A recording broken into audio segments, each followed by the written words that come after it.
자, 안녕. 민규쌤입니다. 35쪽에 보시면 이제 명청대 경제와 사회, 문화 쭉 나와 있습니다. 요거 빠르게 정리를 하고 이제 문제풀이 영상으로 넘어가겠습니다. 자, 기본적으로 명나라와 청나라는 근본적으로 다른 나라이긴 하지만 공통적인 요소들이 많습니다. 특히 이민족, 흔히 말하는 오랑캐였던 청나라가 중국을 지배하는 과정에서 명나라의 기존의 제도를 흡수해서 유지하는 경우도 많았고요. 그리고 한족, 다수였던 한족을 포섭해서 국가를 통치했기 때문에 그런 일들이 벌어질 수 있었다라는 겁니다. 자, 그래서 내용을 하나하나 정리할 텐데요. 분명히 두 개의 나라는 다른 나라이기 때문에 유사한 점도 있고요.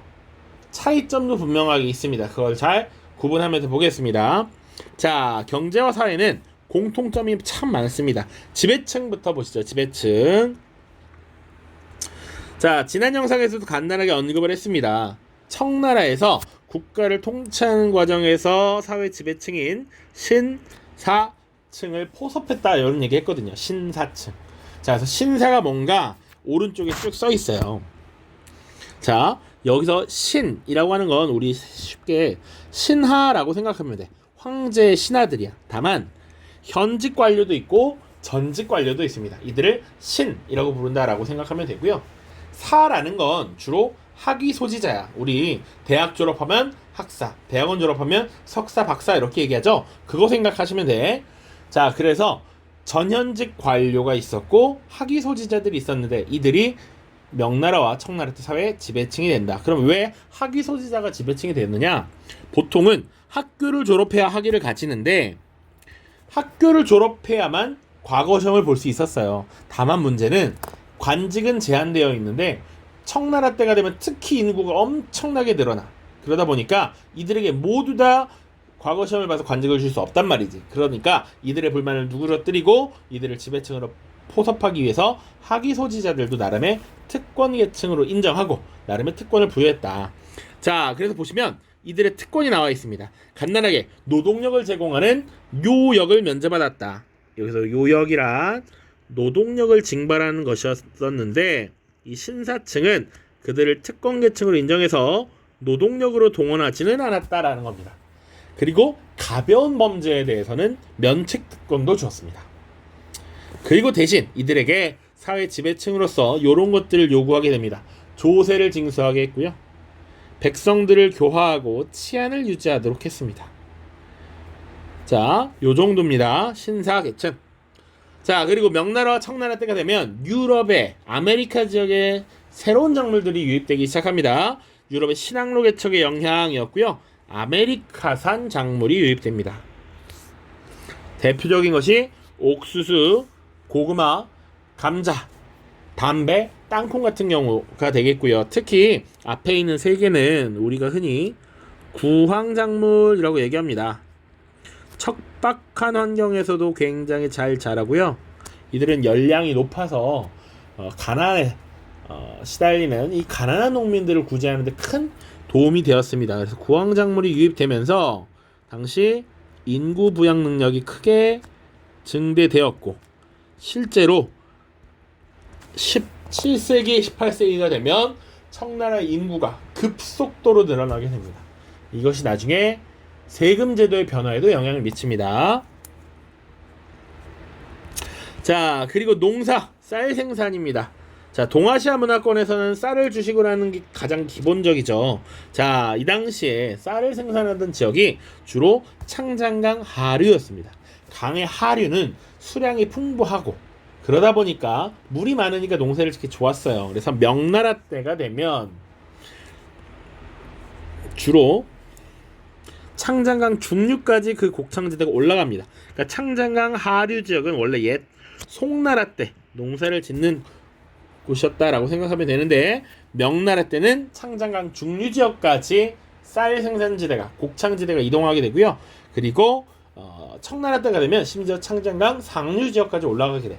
왜 그랬느냐 또 봐야 되는데 강의 하류라는 것은 바다와 만나는 지점이고요. 이것은 결국 바다를 통해서 물건을 팔러 나가기도 유리한 지점이라는 겁니다. 그래서 밑에 상공업과 연결을 짓다 보면 창장강 하류 지역에서는 물건을 팔아서 이익을 남기는 것이 중요하기 때문에 쌀보다는 더 많은 경제적 이익을 가져다주는 면생산, 비단생산, 상품작물 생산이 발달하게 돼요. 그러다 보니까 원래 여기서 생산하던 쌀은 창장강 중류지역, 상류지역으로 올라가게 되더라라고 보시면 돼요. 자, 그리고 지금 생산량이 증대되는 과정에서 당연히 이것을 판매하는 상인들의 역할이 중요할 겁니다. 자, 그래서 산시상인, 신한상인 혹은 휘저우상인이라고 합니다. 이들이 활약하더라. 산시상인, 신한상인 이런 표현들이 나오면 아, 이거 명나라 때구나, 아, 이거 청나라 때구나 정도 보시면 되고요. 이 시기 상인들이 많이 늘어나게 되면서 상인들의 조합도 경성이 됩니다. 그래서 공소라고 하는 것이 동업조합, 그리고 고향이 같은 사람들이 또 조합을 만드는데 회관이라고 하는 것이 동향 조직입니다. 그래서 서로의 이익을 지켜주기 위한 일종의 길드를 구성했다라고 보시면 돼요. 자, 지금 사회부터 경제로 쭉 달리고 있습니다. 자, 이제 대외무역 한번 보죠. 대외무역. 자, 명청 초기에는 공통적으로 해금 정책을 실시했습니다. 자, 명나라 때는 기본적으로는 바다 바깥으로 나가지 말라라는 얘기야. 해금은 바다로 나가는 것을 금지하는 것이죠.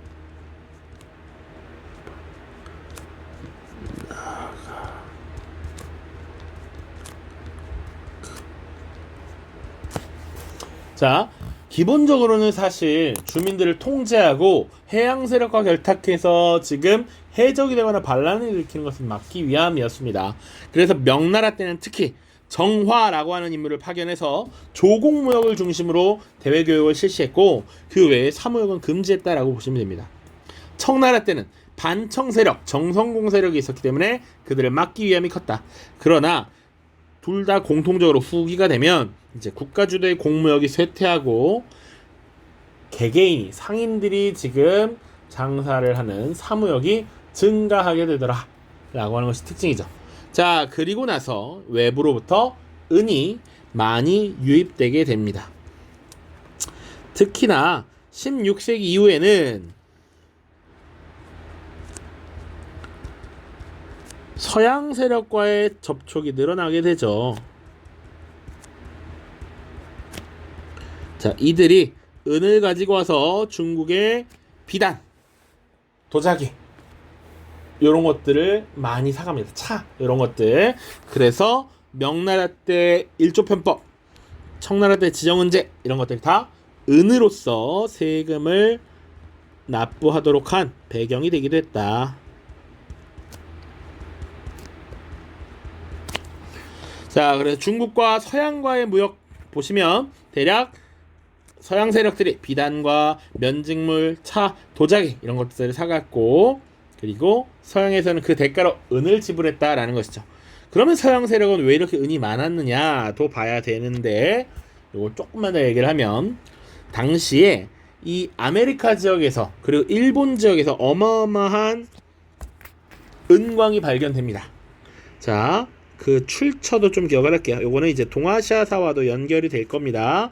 자, 아메리카 지역, 특히 오늘날의 볼리비아 지역에 포토시 은광이라고 하는 것이 발견이 되죠. 그리고 멕시코의 사카테카스 은광이 발견이 되면서 엄청나게 은 생산이 이루어집니다. 자, 그리고 일본에서는 이와미 은광이라고 하는 것, 이와미 은광. 자, 그렇게 보시면 되겠습니다. 중국과 서양의 교역. 자, 그리고 명나라 때 또 하나의 특징, 이제 공통점 말고 개별적인 특징을 볼 텐데 당시 일본에 무로마치막부가 있었습니다. 이 무로마치막부와 감합 무역을 진행했다. 이거 중요합니다. 이거 일본사에서도 또 나옵니다. 감합무역. 그러면 감합무역이 뭐야? 라고 하면 여기 있는 이 문서가 감합이라는 겁니다. 감합증이라고 하는 문서를 만들어서 반을 나눠서 명나라의 한부 그리고 일본의 절반을 가져가게 합니다. 일본 상인이 이 감합을 지참해서 딱 맞춰보고 맞으면 교역을 허락했다라는 것이죠. 무역 허가제라고 보시면 됩니다. 청나라 때는 서양 세력과의 교역을 통제하기 위해서 공행무역을 실시했죠.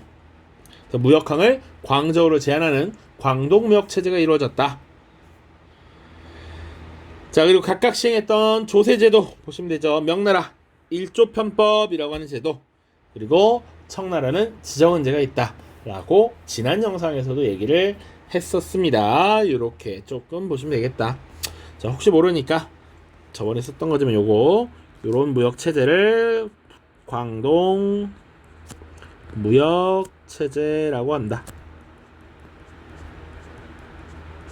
광동 무역 체제. 자, 지금 그래서 경제 사회 봤고요. 문화 빠르게 정리하고 마무리를 짓죠. 자, 요거는 조금 구분해서 봐야 합니다. 명나라 때, 청나라 때, 특히 각각 명나라에 어떤 작품이 있었는가, 어떤 인물이 활동했는가, 청나라 때 어떤 인물이 있었고 어떤 활동을 했는가를 구분해야 됩니다. 자, 유학부터 보죠. 동아시아 지역에서 사실은 유학이라는 학문을 제외하고는 사상을 설명할 수 없습니다. 명나라 보시면 성리학이 통치 이념화되었다. 성리학은 남송의 주희가 체계화한 학문이었고요. 그리고 이것이 원래는 국가를 통치하는 데 필요한 여러 가지 사상적 측면을 제공하는 관념이었죠. 그런데 명나라 때가 되면 통치 이념으로서 기능도 하지만 당연히 가장 중요한 관료로서 선발하기 위한 과거제에 크게 활용이 됩니다. 성리학을 잘 공부하고 딸딸을 외웠는가가 지금 내가 관직에 나가느냐 못 나가느냐를 결정하는 주요 수단이 돼. 그러다 보니까 성리학 자체가 하나의 형식이 되고요. 과거 시험에 합격하기 위한 도구화가 되면서 이에 대한 내부적인 비판이 굉장히 많이 등장했습니다. 자, 그래서 기존의 성리학을 비판하면서 실천성을 강조했던 학문이 왕수인이 창시했던 양명학입니다. 양명학. 윤사 시간에도 어느 정도 다 배울 거라고 믿고 있어요. 자, 이 양명학은 기본적으로는 개인의 깨달음을 중시합니다. 그냥 열심히 공부해서 그걸 지식으로 이해하는 것도 중요하지만 그 자체를 내가 마음으로 받아들여서 그것을 실천하는 것이 중요하다라고 주장을 했어요. 그것이 지행합일입니다. 지라고 하는 것은 알다라는 거야. 우리 지식이라는 얘기고요. 행은 행동한다라는 얘기야. 지식과 행동이 하나로 합치되어야 한다. 합쳐져야 된다라는 얘기지. 지행합의를 중시했다. 그래서 성리학이 형식화되어 가고 있는 이것을 비판하고 실천적 경향을 강조했다라고 보시면 됩니다. 자, 뿐만 아니라 이 명나라 때 성리학은 실용적이지 못하다. 딸딸딸 외워도 그게 무슨 의미인지 별로 남지 않는다라는 얘기야. 자, 그러다 보니까 실용적인 학문이 발달합니다. 그것을 우리가 보통 실학이라고 얘기하고요. 대표적인 실학 서적 3가지 이름을 좀 기억해 둡시다. 자, 첫 번째 본초 강목. 초라고 하면 약초입니다. 약초. 그래서 약학서입니다. 이시진이라고 하는 사람이 쓴 약학서고요. 농정전서는 농사와 관련된 거겠죠. 자, 서광계라고 하는 사람이 쓴 농정전서. 그리고 천공계물이라는 건 공이라는 건 공학과 관련이 있어요. 과학과 기술 분야의 서적이라고 보시면 됩니다. 송응성이라고 하는 사람이 쓴 천공계물. 자, 그렇다면 청나라에는 어떤 사상 학문이 발달했는가? 유학을 기준으로.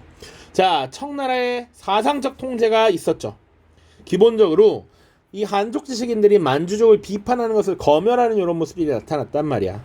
자, 그러다 보니까 학문적으로 뭔가 깊이 있게 탐구하거나 이런 것들을 하긴 조금 어려운 상황이었다. 자, 이때 황종희, 고연무라고 하는 사람을 중심으로 경세, 치용의 학풍이 나타납니다.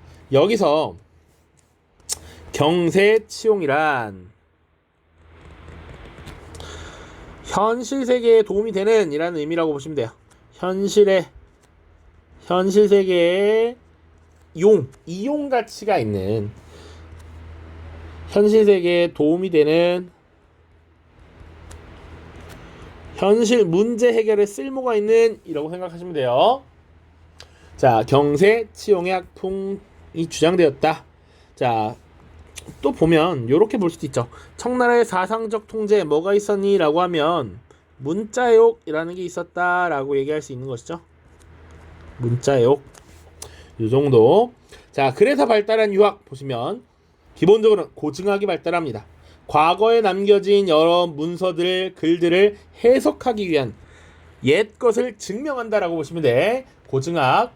자, 금석학. 그래서 옛날에 갑골문이라든지 아니면 비석에 쓰여진 글이라든지 이런 것들을 지금 해석하고 증명하는 거야. 과거에 어떤 맥락에서 쓰여졌는지를 분석하는 겁니다. 굉장히 이런 학문들이 많이 발달했고 이런 것들을 하나의 책으로 편찬하는 편찬 사업이 발달하게 되죠. 자, 그리고 현실에 도움이 되어야 해. 그래서 유학의 한 변주로서 공량학이라고 하는 것이 등장합니다. 현실 문제를 인식하고 그리고 개혁을 주장했던 것이 공량학이에요. 공량학. 자, 이런 공량학은 특히 청나라 후기에 발달하게 되면서 나라를 근대적으로 바꿔나가려는 변법 자강운동의 사상적 기반이 되기도 합니다. 자, 그 다음, 자, 이 시기에는 예수회라고 하는 기독교의 한 종파가 들어오게 되죠. 명나라 말 예수회 선교사가 유입이 됩니다. 예수회와 관련해서는 우리가 유럽사를 다룰 때 또 한 번 언급을 할 겁니다. 자, 그래서 이 예수회 선교사들이 들어오게 되면서 서양에 발달된 과학 기술 그리고 기독교를 같이 소개를 하는 것이죠. 대포제조를 비롯한 서양 학문을 소개했다. 그러니까 초기에는 중국 사람들에게 거부감을 주지 않기 위해서 사실은 과학 기술 중심으로 이렇게 쓱 봤다라고 보시면 되는데, 청나라 그때가 되면 이제 점차 선교사의 영향력이 확대되고 기독교가 예수의 선교사들의 영향력이 커지면서 이들이 점차 중국의 조상제사, 전례를 인정하지 않으려는 모습이 나타납니다. 그래서 충돌이 발생하게 되고요. 전례 문제가 발생함에 따라 당시 황제 옹정체가 그리스도교를 금지하는 금교령을 내리게 되었죠. 자, 그래서 대표적인 선교사가 누가 있었느냐를 보자면 명나라 때 마테오 리치 있습니다. 마테오 리치 굉장히 중요한 인물입니다. 여러 차례 기출이 되었던 인물. 고려만국전도라고 하는 세계 지도를 지금 만들었습니다. 자, 이것을 중국에 전파했죠. 요렇게 생겼습니다. 자, 오늘날의 세계 지도와 거의 비슷하죠. 그래서 이 세계 지도가 중국에 전달이 되면서 중국 중심의 세계관이 조금씩 깨어져 나가는 이런 모습들이 나타나게 되었습니다. 자, 그리고 이들은 기본적으로 선교사였기 때문에 천주시리라고 하는 이 천주교의 교리를 정리한 책을 전파했다라고 보면 됩니다. 고려만국전도 세계 지도이고요. 천주시리는 기본적으로 성경책 같은 것이라고 생각하시면 편할 것 같습니다. 자, 그리고 기하학 내용이 정리되어 있던 유클리드의 기하학을 번역해서 기하 원본이라고 하는 책을 전달하게 되죠. 자, 청나라 때는 아담샬과 카스틸리오네라는 인물이 있습니다. 아담샬은 역법을 개정을 해서 시헌역이라고 하는 달력을 만들게 되고요. 그리고 하늘을 관측하는 천문대를 관리하는 모습이 나타납니다. 또한 카스틸리오네라는 인물은 서양의 화법을 소개합니다. 대표적인 것이 원근법이 됩니다. 원근법. 우리가 알고 있는 원근법을 소개하게 되고 원명원이라고 하는 일종의 정원을 건축하는 이런 모습이 나타났다라고 보시면 돼요. 카스틸리오네입니다. 자, 그래서 명나라와 청나라 때 사상, 문화의 여러 가지 양상을 살펴봤는데요. 이 시기에 나타나는 또 하나의 특징이 있습니다. 이거 사실 동아시아사에서 조금 더 자세하게 다룰 텐데 내용은 크게 더 나아가지 않습니다. 이 정도입니다. 자, 명나라와 청나라 때 농업이 발달하게 되면서 기본적으로 서민들, 농민들의 경제력이 향상되고 이들이 문화를 향유하는 서민 문화가 발달하게 됩니다. 비슷한 시기에 조선에서도 서민 문화가 발달하게 되고요. 일본에서도 에도 막부 시기에 상인과 수공업자들을 중심으로 한 조닌 문화가 발달하게 됩니다. 비슷한 시기에 비슷한 계층이 비슷한 문화를 누렸습니다. 이게 동아시아사의 큰 틀입니다. 서민 문화의 발달, 농업 및 상공업이 발달하면서 서민의 경제력이 그리고 의식 수준이 향상되었다. 그리고 인쇄술과 출판이 많이 발달하게 되었는데, 명나라 때 대표적인 문학작품 보시면 우리가 흔히 알고 있는 삼국지연의, 삼국지 이야기, 수호지, 그리고 삼장법사, 저팔계, 사오정 이야기가 담겨있는 서유기 같은 것이 명나라 때 쓰여진 문학작품입니다. 이 작품들은 기본적으로는 구어체 소설입니다. 말하듯이 이야기 쉽게 쓰여졌기 때문에 서민들에게 많은 인기를 끌었다라고 보시면 되고요. 청나라 때 대표적인 작품으로 홍루몽이라고 하는 작품이 있습니다. 자, 조설근이라고 하는 인물이 작성을 한 소설이고요. 연애 소설입니다. 그러다 보니까 당시 사람들도 이런 것에 대한 호기심이 굉장히 많았던 것이죠. 굉장히 유행했다라고 보시면 됩니다. 그리고 오른쪽엔 이미지도 같이 가져왔는데 경극이라고 하는 일종의 연극이 유행했죠. 얼굴을 하얗게 이렇게 발라서 경극을 진행했다. 자, 그렇게 보시면 되고요. 이제 밑에 자료만 보고 마무리를 짓죠. 자, 1조 편법과 지정은제입니다. 인구 증가와 세금 제도가 어떻게 변화했는가를 보는 것인데, 1조 편법 보시면 조정과 지방정부에 상납하는 각종 물자와 비용에서부터 각지의 특산품에 이르기까지 모두 합쳐서 1조로 하여 각 호의 토지와, 요게 한 가지 토지, 요게 지세가 되겠고요. 성년 남자 수에 따라 요게 정세가 되겠죠. 은으로 관에 납부하게 하였다. 지세와 정세를 각각 한 가지 조항으로 통합해서 은으로 납부한 것이 1조 편법 명나라 때고요. 지정은제는 요거는 좀 엄밀히 말하자면 지정은제 자체를 말하기보다는 정세를 고정한 성세자성 인정책이라고 보시면 됩니다. 자, 그런데 어쨌거나 지금 호구가 인구가 날로 늘어나니까 이것을 다 세서 정세를 부과하는 일이 어렵다. 인정은 늘더라도 토지는 늘어나지 않으니 현재 장부에 등록된 인정수, 인구수를 딱 고정하고, 그리고 이들에겐 정세를 추가로 태어나는 인물에겐 정세를 거둘 필요가 없어. 자, 토지는 늘지 않아. 지세 고정이야. 그리고 지금 황제의 조치에 따라 인구, 정세를 더 이상 늘리거나 줄이지 말고 고정하라 라고 돼 있죠. 정세도 고정된 겁니다. 그러면 귀찮게 정세, 지세 따로 거둘 필요 없이 정세도 똑같이 토지 면적으로 N방에서 거두면 되겠다라는 거야. 지세에 정세를 포함시켜서 거뒀다라는 겁니다. 지정은제 내용입니다. 자, 오른쪽. 자, 교과서에 있는 그래프입니다. 자, 경제 면적은 사실은 크게 늘어나지는 않고 있습니다만 인구가 크게 늘고 있죠. 특히 이 기억기간 1660년대부터 1812년까지 대략 한 150년간 인구가 어마어마하게 크게 늘었다라는 게 보이죠. 왜 이런 모습이 나타났느냐 라는 것이지. 자, 아까 봤던 것들을 근거로 찾아보자면 첫 번째는 그겁니다. 일단 아메리카로부터 구황작물이 유입되었죠. 구황작물, 감자나 고구마 같은 것이 유입이 되었다. 또 지정은제를 시행하면서 원래 아이를 낳으면 그 아이에 대한 세금, 정세를 또 납부해야 됐단 말이야. 그런데 이 정세가 더 이상 늘리지 않겠다라는 조치가 내려졌기 때문에 정세에 대한 부담이 어느 정도 해소되었다라고 볼 수 있는 것이죠. 이렇게 보시면 되겠습니다. 자, 그래서 지금 명청시대 경제사회 문학까지 살펴봤습니다. 자, 고생 많으셨고요. 문제풀이로 넘어갑시다. 안녕.